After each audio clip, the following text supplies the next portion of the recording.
Anong lutuin mo? Ngayon guys, magluluto tayo ng sisig na shells. Wow! Ito guys, itong mga shell na to guys, galing to sa probinsya. Yung umuwi ako ng probinsya noong nakarang linggo, nagdala ako ng mga shells. Ito yung laman ng mga shells. So ngayon, pagkadating ko dito, nilagay ko sa ref muna. At saka hindi to masisira guys kasi niluto to, inadubo to guys. Maraming suka nilagay dito. At saka pagdating ko dito, nilagay ko agad sa ref. So ngayon guys, lulutuin ko ngayon, gagawin kong sisig. So ito na guys, piniprepare ko na yung ating gagamitin ng mga ingredients. So ngayon, pipertuhin ko muna to guys, ipa-fry ko muna to. Pagkatapos kong i-fry, then hihiwain ko ng 3 hiwa bago ko ihalo yung mga ingredients. So ngayon guys, umpisahan na natin.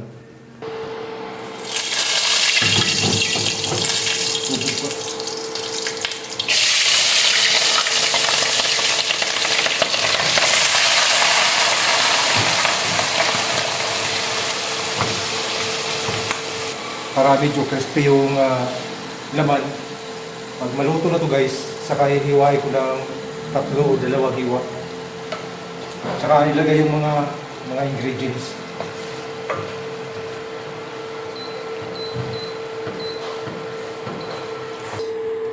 Ito pwede na to guys. So tatanggalin ko na to dito. Then i-drain ko muna yung mantika.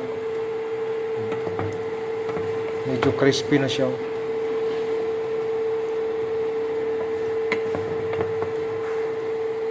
Nagkulay yellow yung guys, yung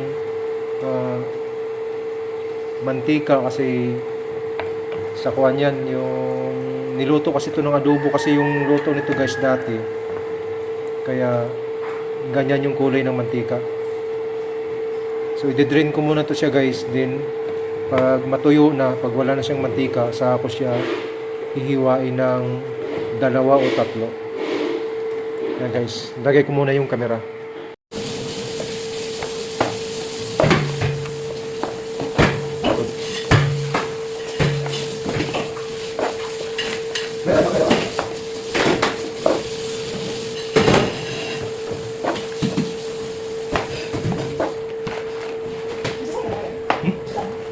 Di ba? Kanina mo tagsay, di ba? Okay, sige. Pwede mo, sige, mo sa. Susunod.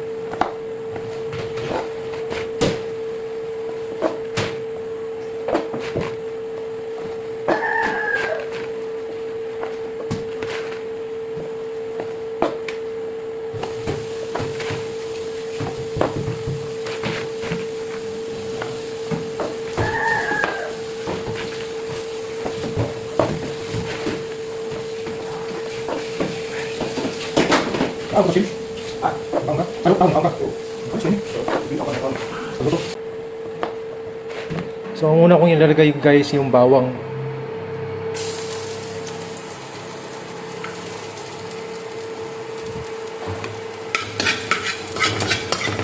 So, konting mantika lang nilagay ko. Mas maganda sana kung mayroon tayong butter. Kaso wala.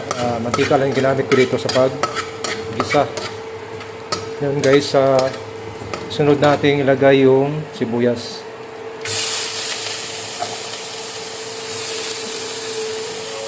So hindi lang ito masyadong lulutuin yung mga ingredients natin.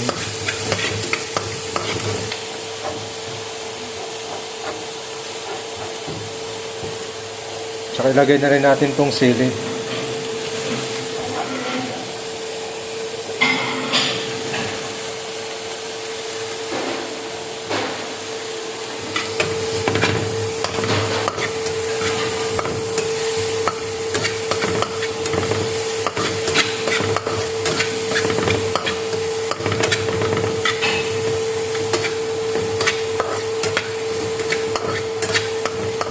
So, huwag natin patagalin guys. Ilagay na natin tong crispy na laman ng shells. Yan guys, oh. Ilagay na natin dito.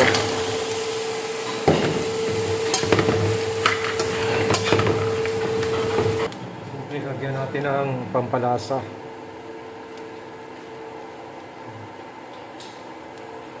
Paluwit muna natin siya ng maayos.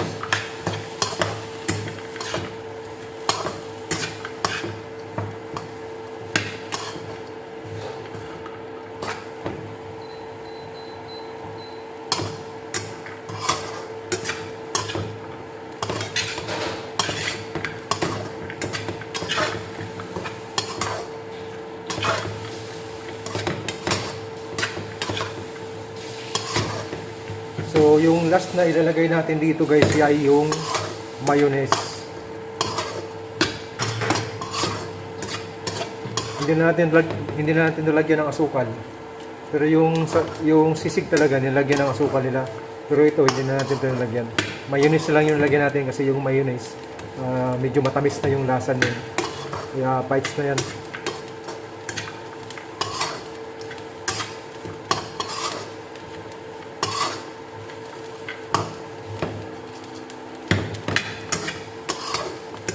So ayan na guys, lagyan na natin yung mayonnaise. Bukas natin dito. Yung sakto lang yung ilagay natin.